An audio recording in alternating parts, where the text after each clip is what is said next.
Next example बघा. y equal to a plus a upon x. त्याच्यामध्ये constant एकच आहे, फक्त तो दोन ठिकाणी दिसतोय आपल्याला. त्यामुळे डेरिव्हेटिव्ह एकदाच घ्यावी लागेल. Differentiating with respect to x. dy by dx equal to a पूर्ण कॉन्स्टंट, त्याची डेरिव्हेटिव्ह 0 होणार. त्यानंतर हे पुढचं ए तसंच ठेवतोय. 1 अपॉन एक्स ची derivative minus 1 upon x square हे असेल. याच्यावरून ए ची व्हॅल्यू इकडे पाठवा. Minus x square into d y upon d x. हे जे सुरुवातीचं इक्वेशन आहे त्याला मी इक्वेशन नंबर 1 लिहितोय. ही व्हॅल्यू इक्वेशन 1 मध्ये वापरूया. देअरफॉर y इक्वल टू ए च्या ठिकाणी ही व्हॅल्यू लिहायची आहे.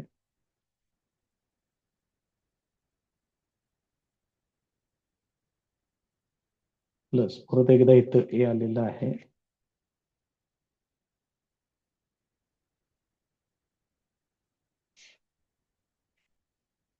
तर लिहून ठेवा फ्रॉम इक्वेशन 1. आता हे सिम्प्लिफाय करायचं आहे.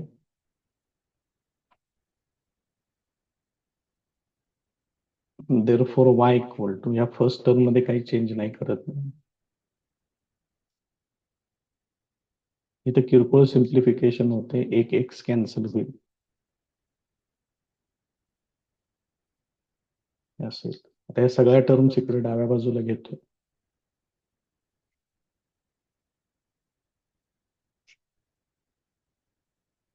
त्या सगळ्या टर्म्स इकडे आल्यानंतर प्लस होतील.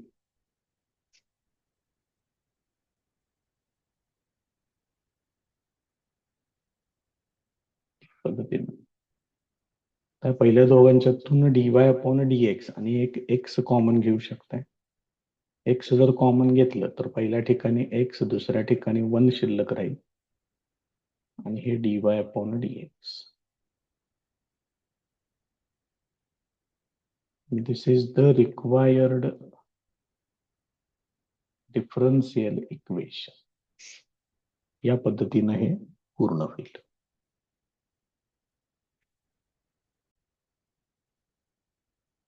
Next example. y equal to c1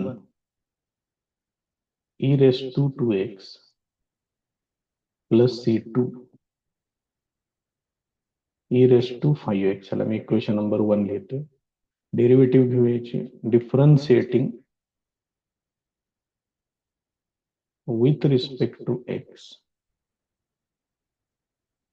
dy upon dx equal to c1 constant e raised to 2x ची derivative e raised to 2x into 2 plus c2 constant e raised to 5x ची derivative e raised to 5x into 5. असेल. याला जरा थोडस adjust करून घेतोय कारण पुढची डेरिव्हेटिव्ह घ्यावी लागणार आहे. अजून एक 2 कॉन्स्टंट आहे त्याच्यात. हे 2 पुढे घेतोय. 2c1 e raised to 2x plus 5c2 e raised to 5x. हे इक्वेशन नंबर 2. आता याची डेरिव्हेटिव्ह घ्यायची आहे.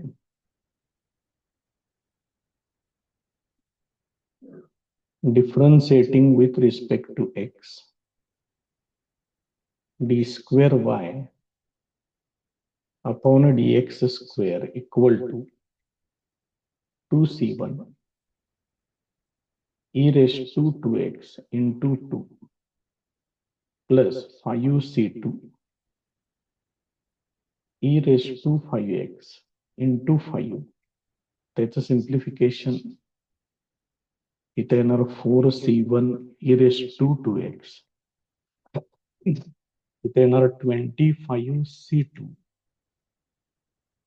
e raised to 5x.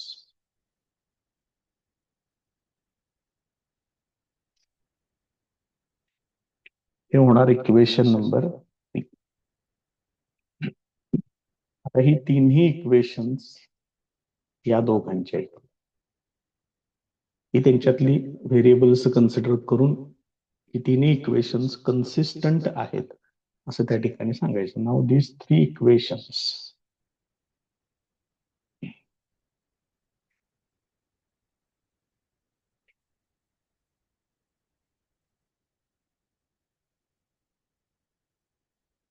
in C1 e raised to 2x हा first parameter and C2 e raised to 5x are consistent. जर हे consistent असतील तर तुम्ही यांचा डिटर्मिनंट लिहू शकताय.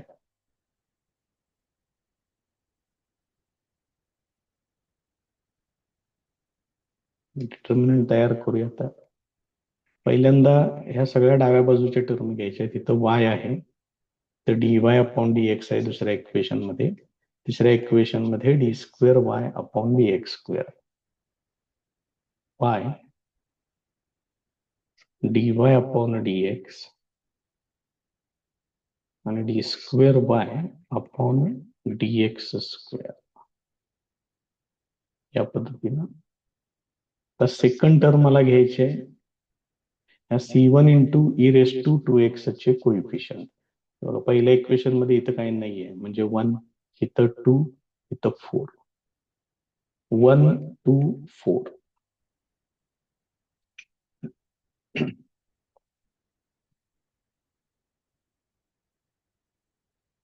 त्यानंतरचे कोइफिशियंट बघा. पहिल्या इक्वेशन मध्ये इथं 1, इथं 5 आणि इथं 25. 1 5 25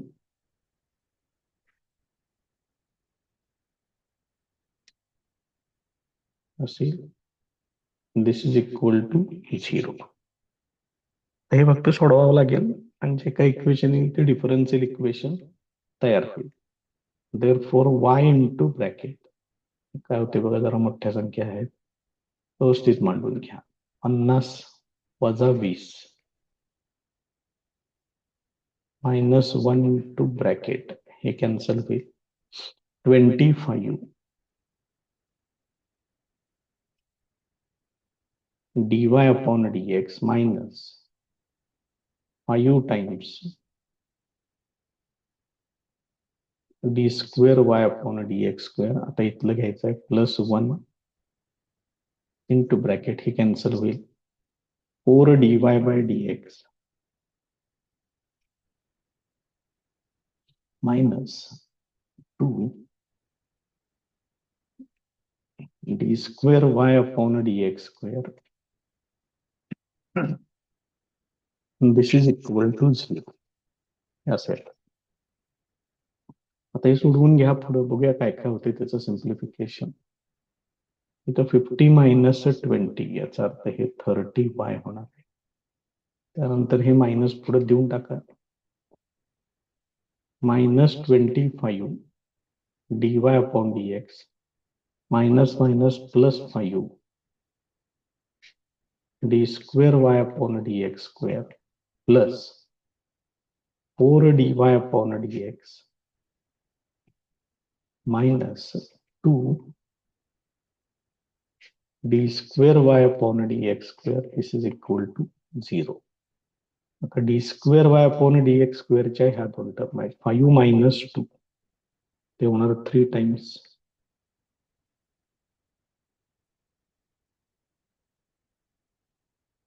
त्यानंतर dy अपॉन dx च्या ह्या दोन टर्म्स आहेत. मायनस 25 प्लस 4 त्यामध्ये होणार minus 21 plus 30y.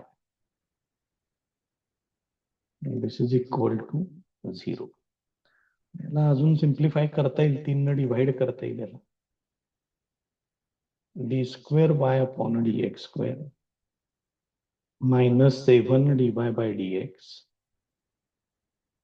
plus 10y. This is equal to 0.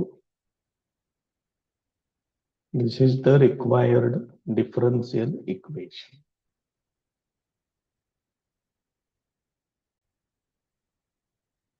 Next example.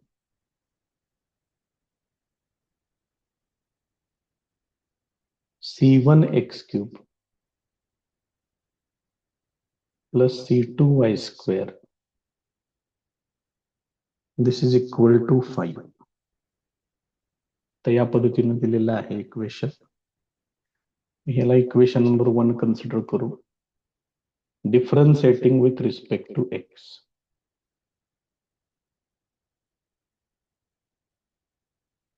इथं C1 येणार आहे 3x स्क्वेअर प्लस C2 इथे येणार 2y into dy upon dx. This is equal to 5 constant, त्याची डेरिव्हेटिव्ह 0. त्याला सिम्प्लिफाय थोडस व्यवस्थित फक्त मांडून घेऊ. px square into C1 plus 2y into dy upon dx into C2. This is equal to 0. त्याला लिहितो इक्वेशन नंबर 2. आता याची अजून एकदा डेरिव्हेटिव्ह घ्यावी लागेल कारण दोन कॉन्स्टंट आहेत. Differentiating with respect to x. आता इथं काय होणार बघा, हे 3 तसंच राहील. एक्स स्क्वेअर ची डेरिव्हेटिव्ह येणार 2x इंटू C1 प्लस आता इथं 2C2 हे कॉन्स्टंट पहिल्यांदा तसंच ठेवतोय. तिथून पुढे आता याच्यामध्ये मला प्रोडक्ट रूल वापरावं लागेल. y आहे असंच first function dy upon dx ची डेरिव्हेटिव्ह येणार d square y upon dx square plus second function as it is into derivative of first function y ची डेरिव्हेटिव्ह घ्यावी लागेल. येणार dy upon dx. This is equal to 0. त्यामुळे हीच term जरा मोठी टर्म येईल. आता याचंही सिम्प्लिफिकेशन करून घेऊया. इथे येणार 6x C1 प्लस ही पूर्ण टर्म येते बघा dy अपॉन dx चा स्क्वेअर आहे ना, म्हणजे इथं टर्म कशी येते बघा y into D square y upon dx square plus dy upon dx ब्रॅकेटचा स्क्वेअर तर कम्प्लीट होईल. नंतर इथं 2 लिहितोय, हे 2 आहे ते पुढे लिहितोय into C2. This is equal to 0. हे असेल. आता ही 3 इक्वेशन्स, हे तिसरं इक्वेशन झालं तयार. आता ही जी इक्वेशन्स आहेत यांच्यामध्ये आपण C1 आणि C2 यांची इक्वेशन्स कन्सिडर करणार आहे आणि मग त्यांचे कोइफिशियंट घेऊन परत एकदा आपल्याला डिटर्मिनंट सांगावं लागेल. मग त्याचं नेहमीच आपलं एक वाक्य आहे, these 3 equations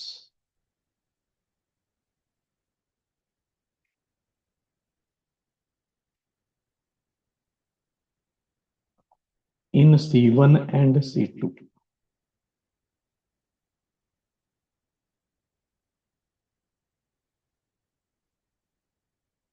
are consistent.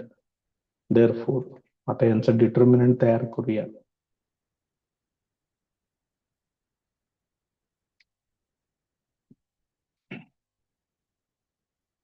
काय आहेत बघा बरं. पहिले C1 चे कोइफिशियंट इथं आहे एक्स क्यूब, इथं आहे 3x स्क्वेअर, इथं आहे 6x.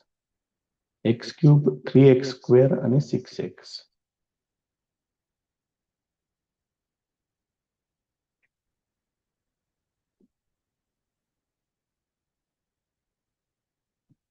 हे पहिले झालं. दुसऱ्या टर्मसाठी बघा, इथं y स्क्वेअर आहे, त्यानंतर इथं आहे 2y dy अपॉन dx आणि इथं ही एवढी मोठी टर्म आहे. पहिला आहे y square,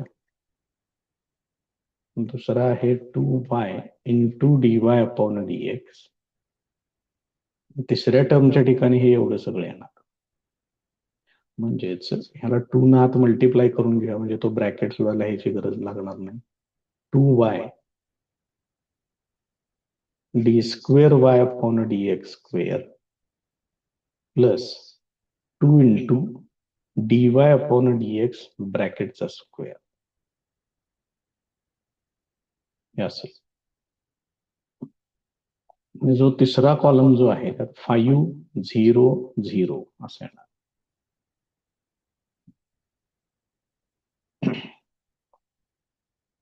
5 0 0.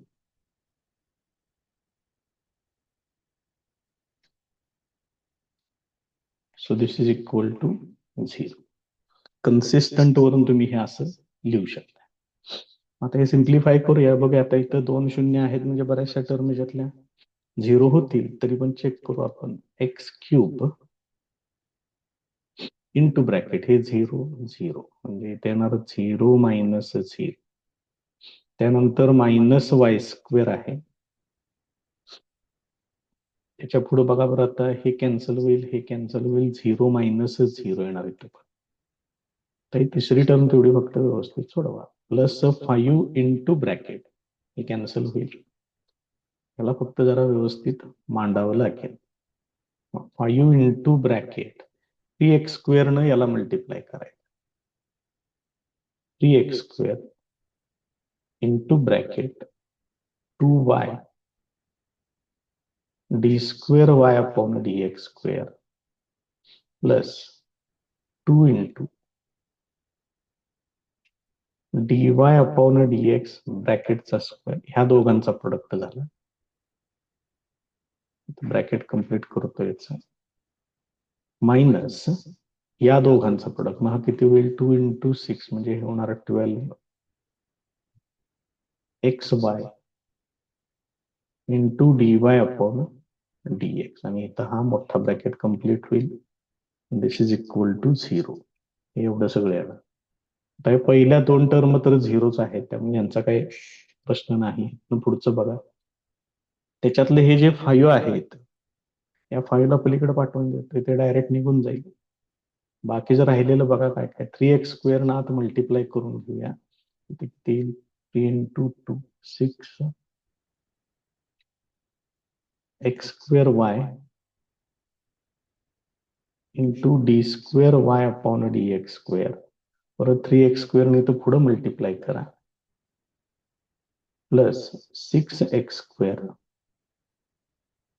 Into dy upon dx ब्रॅकेटचा स्क्वेअर. हे 5 काढूनच टाकलेलं आहे आपण.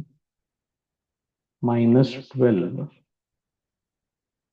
xy dy upon dx equal to 0. या पद्धतीने. आता किरकोळ याच्यामध्ये सिम्प्लिफिकेशन 6 ने डिवाइड करू शकताय. शिवाय एक x पण कॅन्सल करू शकताय. 6x न मी याला डिवाइड करून घेतो. 6 आणि x कॅन्सल होईल. इथे येणार xy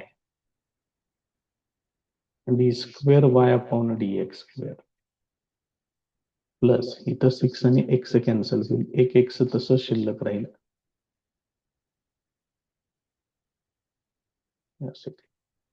इथं 6 दुने 12 2y शिल्लक राहणार आणि dy upon dx. This is equal to 0. This is the required differential equation. Next example. Y equal to e raised to minus 2x into bracket a cos x plus b sin x. पहिल्यांदा ही term separate करून घेऊ आपण, वेगळी करून घेऊया. कारण हे जर प्रोडक्ट मध्ये राहिलं तर हे दोघांच्याच प्रोडक्ट रूल वापरावं लागेल. त्याच्यापेक्षा एक काम करूया, E raise to minus 2x ला इकडे घेऊया.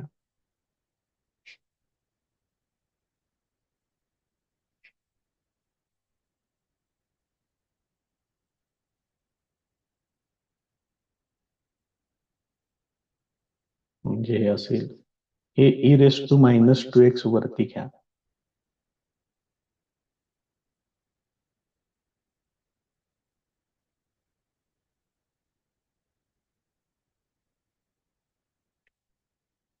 हे असेल आणि ह्याला मी इक्वेशन नंबर 1 लिहितोय.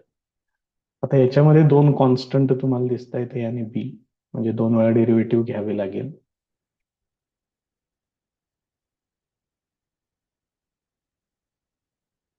Differentiating with respect to x.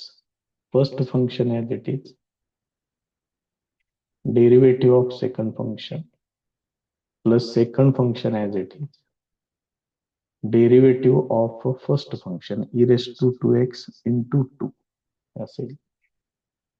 तर उजव्या बाजूला ए आहे असेच cos x ची derivative minus sine X plus B into sine X ची डेरिव्हेटिव्ह cos x. तोपर्यंत इकडं ई रेस टू 2x हे कॉमन घ्या, म्हणजे शिल्लक काय राहील, इथं शिल्लक राहणार dy upon dx plus 2y हे असं शिल्लक राहील. दिस इज इक्वल टू येणार मायनस ए साइन एक्स प्लस बी कॉस एक्स हे आहे असंच. आता परत एकदा डाव्या बाजूला आपल्याला डेरिव्हेटिव्ह घेऊन प्रोडक्ट रूल वापरावं लागेल. Differentiating with respect to x. तर ई रेस टू 2x हे कॉन्स्टंट तसंच राहील, कॉन्स्टंट म्हणतो. फर्स्ट फंक्शन हे तसंच राहील. डेरिव्हेटिव्ह ऑफ सेकंड फंक्शन हे येणार d square Y upon d x square plus 2 into d y upon d x. हा झाला प्रोडक्ट रूलचा first part, plus second function as it is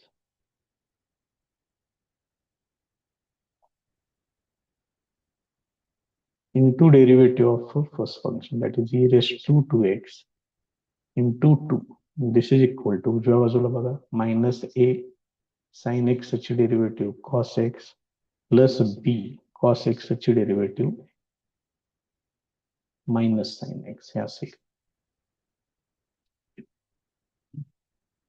तर इथं ई रेस टू 2x आहे, इथं E raise to 2x आहे, common घेऊया. E raise to 2x हे कॉमन घेतल्यानंतर काय काय शिल्लक राहते बघा. इथे येणार d square Y upon d x square plus 2 into d y upon d x. त्यानंतर ह्याच्यातलं ई रेस टू 2x बाहेर घेतले, दोन आहे अजून इथं, या दोन आत मल्टिप्लाय करा.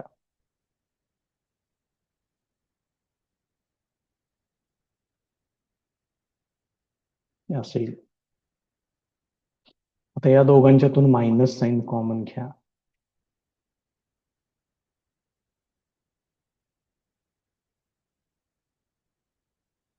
म्हणजे हे असेल.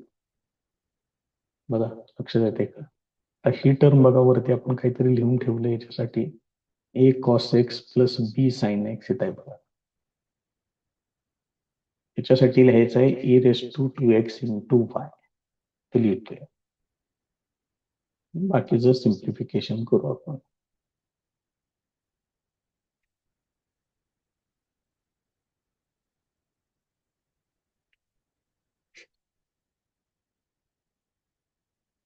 टू प्लस टू इथं होणार 4,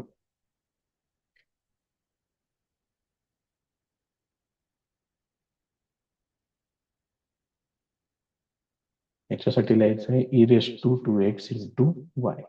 याच्यातलं ई रेस टू 2x तेवढं कॅन्सल होईल, ते मायनस वाय अलीकडे घ्या.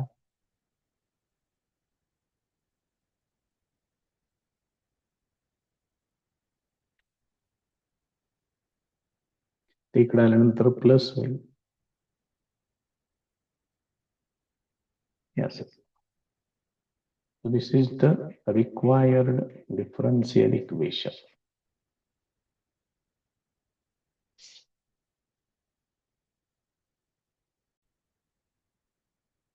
Next problem.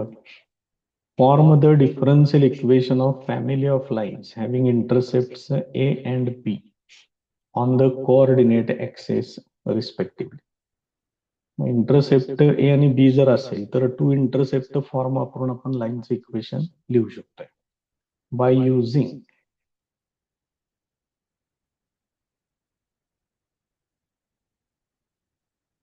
To intercept form.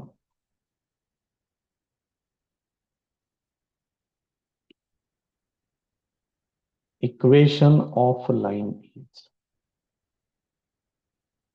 Equation असं येणार ते x upon a plus y upon b is equal to 1 असं इक्वेशन आहे. मग ए आणि बी च्या जर वेगवेगळ्या व्हॅल्यूज तुम्ही घेतल्या तर family of lines group of lines तुम्हाला मिळेल for different values of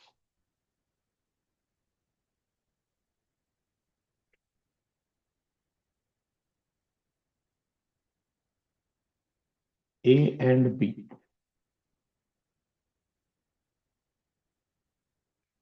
We get a different line.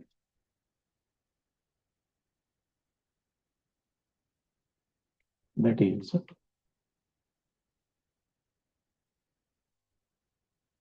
family of lines. म्हणजेच ग्रुप ऑफ लाईन्स असणार आहे ते. आता याच्यामध्ये दोन कॉन्स्टंट लिस्ट आहेत.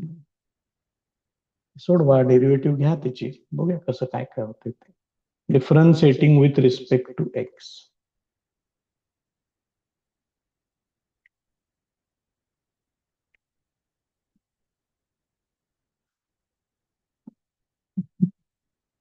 डेरिव्हेटिव्ह त्याची x 1 upon a constant x ची डेरिव्हेटिव्ह 1 येणार प्लस इथं 1 अपॉन बी कॉन्स्टंट वाय ची डेरिव्हेटिव्ह येणार dy upon dx. This is equal to 0. त्यावरून बघा सिम्प्लिफिकेशन हे पलीकडे पाठवतोय.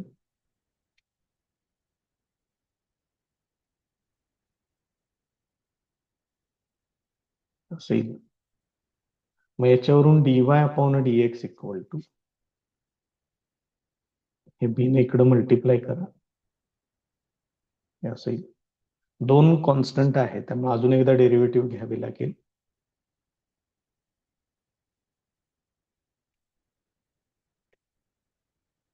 Differentiating with respect to x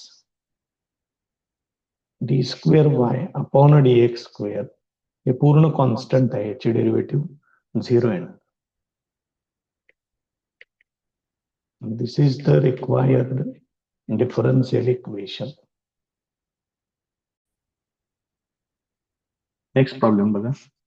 Find the differential equation of all parabolas having length of latus rectum equal to 4a and axis is parallel to the x-axis.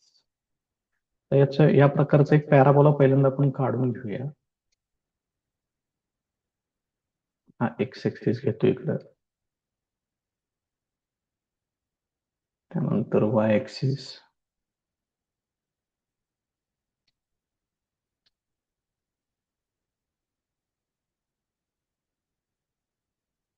Origin. Standard parabola जो असतो तो या पद्धतीने असतो. इथं असा हा स्टँडर्ड पॅराबोला आहे. त्याचं इक्वेशन असतं Y square equal to 4ax. पण आता आपल्याला जो फाइंड आउट करायचा आहे तो काय सांगितलंय त्याने, त्याचा ऍक्सिस एक्स ऍक्सिसला पॅरलल आहे. म्हणजे मग तो इकडं असू शकतो, हा त्याचा ऍक्सिस असेल, किंवा असाच इकडं तुम्ही खाली पण काढू शकताय. बघा लक्षात येते, हा त्याचा ऍक्सिस सांगितलेला आहे एक्स ऍक्सिसला पॅरलल. आता तो कुठेही असू शकतो, इकडं असेल, इकडं असेल, कुठेही असू शकेल. मी कॉमन एक पॅराबोला इथं कन्सिडर करतोय असा या पद्धतीने. मग तो असा इकडं पण काढू शकताय पुढं या पद्धतीनं, अजून पुढे काढू शकताय, काहीच अडचण नाहीये त्याच्यात. मी त्यापैकी फक्त एकच कन्सिडर करतोय, तो हा दाखवलेला आहे. आता याचा हा जो पॉइंट आहे इथला, हा पॉइंट माहिती असणं गरजेचं आहे. हा त्याचा व्हर्टेक्स आहे, तो व्हर्टेक्स मी कन्सिडर करतोय एच कॉमा के. मग जो स्टँडर्ड पॅराबोला असतो, स्टँडर्ड पॅराबोलाचं इक्वेशन आहे y square equal to 4ax. आता लॅटस रेक्टम काय आहे, तर याचा जो फोकस असतो त्या फोकस मधून पास होणारी ही कॉर्ड असते अशी, आणि याची लेंथ 4a सांगितलेली आहे. मग स्टँडर्ड पॅराबोलामध्ये पण लेंथ ऑफ लॅटस रेक्टम तेवढंच असते. त्यामुळे अशा प्रकारचा जो पॅराबोला आहे त्याचं इक्वेशन याच फॉर्मॅटमध्ये येईल. थोडासा फक्त त्याच्यामध्ये आपल्याला फरक करावा लागेल, कारण ह्याचा ऍक्सिस ऑफ सिमेट्री जो आहे तो एक्स ऍक्सिस नाहीये, एक्स ऍक्सिसला पॅरलल असणारी एक लाईन आहे. आता बघूया मग त्याचं इक्वेशन कसं घ्यायचं ते. Equation of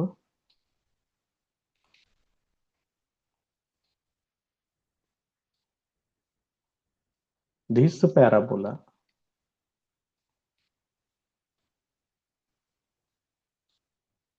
is of the form, कसं येणार ते, हा एक्स कोऑर्डिनेट तो एक्सच्या ठिकाणी आणि वाय कोऑर्डिनेट वाय मध्ये वापरायचा आहे. म्हणजे हे असं होणार वाय मायनस के ब्रॅकेटचा square is equal to 4a into x minus h. हे असं येणार त्याचं इक्वेशन. त्यामुळे सगळ्यात पहिल्यांदा हे व्यवस्थित माहिती असू दे. याच्यासाठी थोडस तुम्हाला 11वीतलं इलिप्स, पॅराबोला, हायपरबोला यांचं बेसिक माहिती पाहिजे. याला मी इक्वेशन नंबर 1 घेतोय. आता हे इक्वेशन तयार होईल. याच्यातले जे कॉन्स्टंट पॅरामीटर्स एच के ए सुद्धा तुम्ही कॉन्स्टंट कन्सिडर करू शकता. बघूया आपण काय काय करावं लागतंय ते. Differentiating with respect to x. आता याची डेरिव्हेटिव्ह अशी येणार, 2 पुढे घ्या, y minus k into dy upon dx. This is equal to 4a आहे असंच. एक्स ची डेरिव्हेटिव्ह ती येणार 1, एच कॉन्स्टंट त्याची डेरिव्हेटिव्ह 0 येणार. त्यामुळे ते काही पुढे लिहित नाहीये मी इथं. देअरफॉर आता किरकोळ सिम्प्लिफिकेशन करून काय राहते बघा शिल्लक, y minus k into dy upon dx. This is equal to 2 न फक्त इकडे डिव्हाइड करा, ते येणार 2a. याला लिहितोय मी इक्वेशन नंबर 2. याची अजून एकदा डेरिव्हेटिव्ह घ्यावी लागेल, differentiating with respect to x. आता इथं मला प्रोडक्ट टूल वापरावं लागेल. First function as it is into derivative of second function plus second function as it is into derivative of first function. त्यातल्या y ची डेरिव्हेटिव्ह येणार dy upon dx. This is equal to 2a constant त्याची derivative 0 होणार. आता काय केलं मी, हा product tool या ठिकाणी वापरलेला आहे. आता मला y मायनस के तेवढा काढावा लागेल. आहे ठीक आहे, हे तर तयार आहे. ह्याला जरा सिम्प्लिफाय करून घेतो, एकच मिनिट फक्त. कारण काय करायचं पुढं, बहुतेक हे या प्रकारचं आपण मागच्या लेक्चर मध्ये सोडवले. चेक करून जरा बघा. त्यामुळे जरा मध्ये जरा थोडस क्लिक झालं तसं झाल्यासारखं. आता बघा इथून तुम्हाला व्हॅल्यू मिळते y मायनस के ची, ती व्हॅल्यू फक्त इथं वापरा. नक्की सोडवलंय आपण या प्रकारचं, चेक करून बघा. y minus k equal to काय येणार, 2a upon dy upon dx येणार.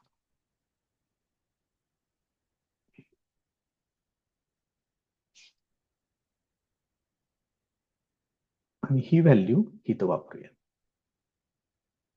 Therefore 2a upon dy upon dx into D square y upon dx square plus dy upon dx ब्रॅकेटचा square. This is equal to 0. इथं पुढे कंसात लिहून ठेवा from 2.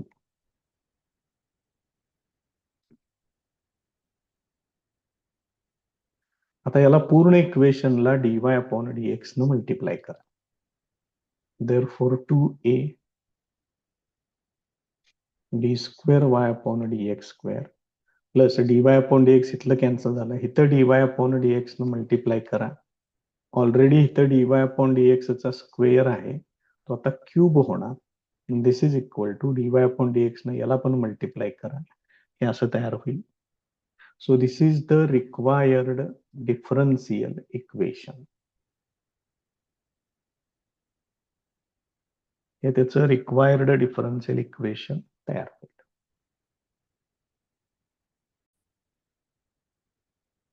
Next problem बघा.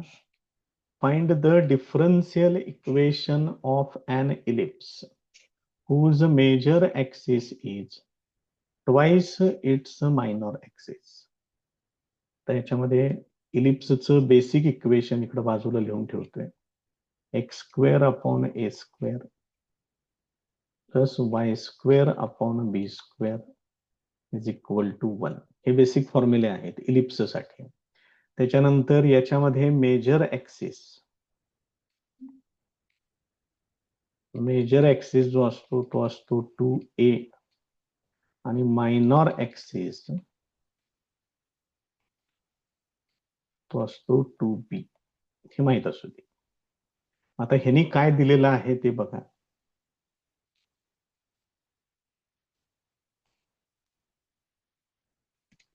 given that major axis equal to 2 times minor axis, म्हणजे हे काय येणार, मेजर ऍक्सिस आहे 2a, this is equal to 2 into 2b हे असेल. याच्यातलं एक 2 कॅन्सल करा. therefore a equal to 2b असे इक्वेशन येणार.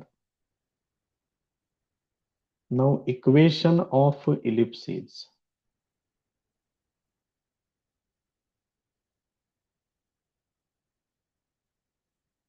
x square upon a square plus y square upon b square. This is equal to 1. मग हे a equal to 2b इथं वापरा. therefore x square upon a च्या ठिकाणी 2b चा square येणार plus y square upon b square is equal to 1. therefore x square upon 4b square plus y square upon b square, this is equal to 1. therefore 4b square न मी ह्याला multiply करतो. इथलं 4b square cancel होईल. इथं b square cancel होईल. हे येणार 4y square. This is equal to 4b square. पुढे कंसामध्ये लिहून ठेवा. मल्टिप्लाइंग बाय 4b square हे असेल. आता याला डेरिव्हेटिव्ह घेऊया त्याचे. Differentiating with respect to x.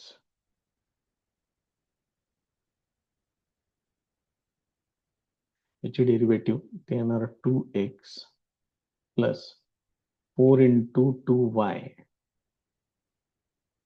Into dy upon dx. This is equal to 0. therefore याला 2 न डिव्हाइड करा. हे 2 कॅन्सल होईल. मग x plus y into dy upon dx. This is equal to 0. 4y 4 राहिलं बघा इथलं. This is the required differential equation. या पद्धतीने